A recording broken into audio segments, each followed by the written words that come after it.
How to become wealthy the Jewish way. Despite estimating less than 1% of the global population, Jews account for approximately 25% of the world's billionaires and are consistently found on the list of the world's wealthiest people.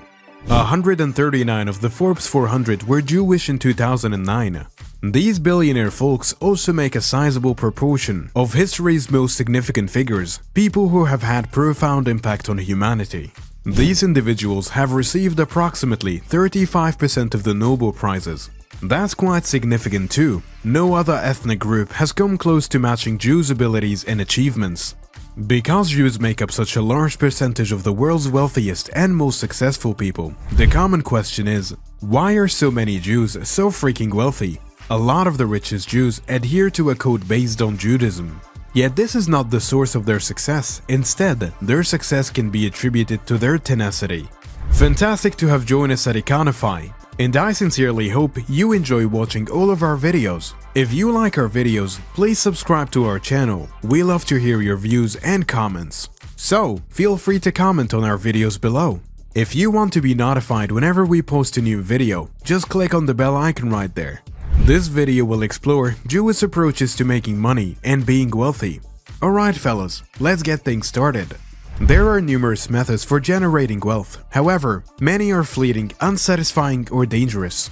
The ideal situation is to create a long-term wealth accompanied by peace of mind and fulfillment. Even I want that too. You can try out the methods and strategies many Jews are familiar with and use it to their advantages to achieve long-term wealth and success. As the famous Yiddish saying goes, for heaven's sake, don't become poor. If you have to become poor, be rich.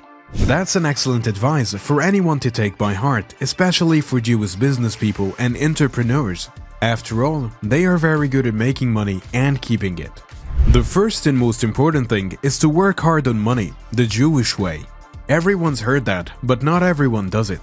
You need to be willing, not just in general sense, but like a person who is obligated by his religion, which commands him not only to earn money, but also forbids him from spending it.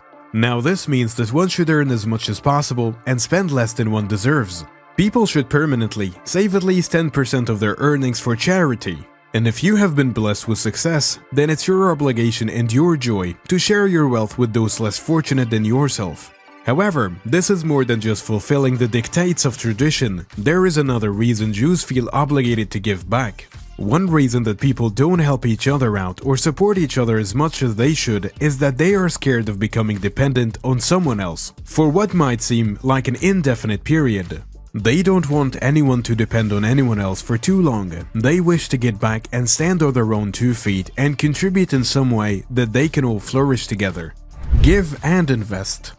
The Jewish tradition of tzedakah, or charity, is an excellent example of how to manage money. Giving is an integral part of this tradition. They are encouraged not only to give generously, but also to engage in careful financial planning and budgeting. But tzedakah isn't just about giving money away, it's about investing in people and their communities.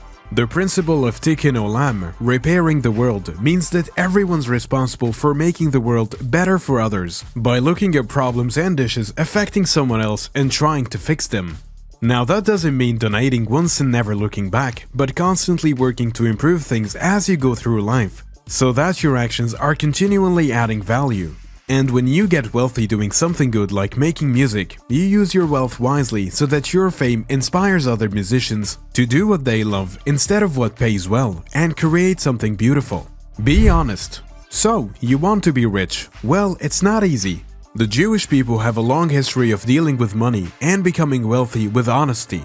Even the Bible mentions money about 600 times, and it's clear that Judaism has always been concerned with wealth. Some common lessons can one learn from the Jews and their history with money is: avoid going into debt as much as possible. Debt is one of the worst things that can happen to a person once they're in it. They may be in it for life, and it can be tough to get out of. Don't stop investing just because you've made some investments that didn't work out. This is when you should invest more money into your assets, because this will help minimize your losses and maximize your gains. The Jewish rules of making money. In Jewish tradition, and pretty much everywhere in the world, money is seen as a blessing. And being a blessing, it usually comes with some rules for creating and managing to ensure it stays a blessing. Firstly, treat your business like it's your own. You wouldn't want someone else running it for you, so don't let anyone else run it for you if it's your own. Take care of yourself first, then take care of others. You need to be able to give yourself entirely. If you're already giving of yourself and not taking care of yourself, you'll eventually burn out, or worse, you'll be unable to give anything at all.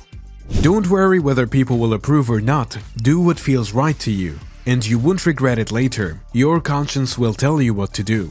Help others with their finances when they ask. Money is a tool, but it can also lead to addiction and self-destruction if we let it control us instead of the other way around. Give back where you can. Buy with an open heart. Make sure that when you help somebody out financially, that person understands it isn't just for charity, this is investing in their future. Remember these rules for making money. Everybody has something that they excel at. Find yours and work hard until everyone knows who you are. Stay focused.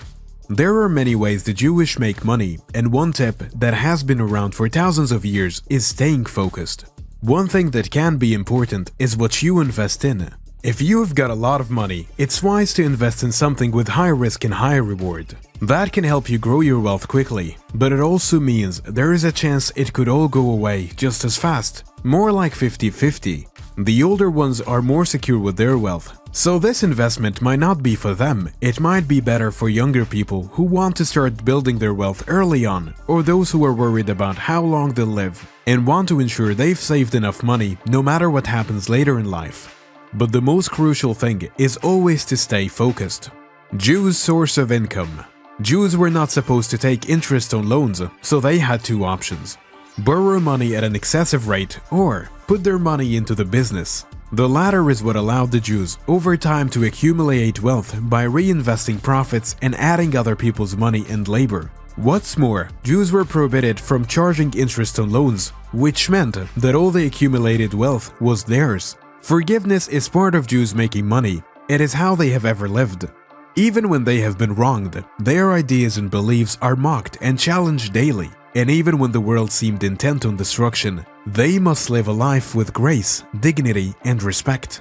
It is hard to imagine being told you can't do something because you're a Jew, but that has been happening throughout the history. The Jews are worthy of success as any other person. There are many rich folks today who came from low-income families and were able to find success through hard work. One such example is Sam Walton, the founder of Walmart, has been born into poverty and spent his childhood working so hard so he could go to college. He eventually opened a small store in Arkansas, which grew over time into one of the most well-known companies in America. To become wealthy, you need to be able to think about what your needs and wants. You should not only look out for what you want, but also what is best for your family. Alright guys, we've come to the end of this video. Don't forget to hit like, share and subscribe buttons. Most awesome videos dropping soon, so hit the bell notification button. Thank you for watching guys.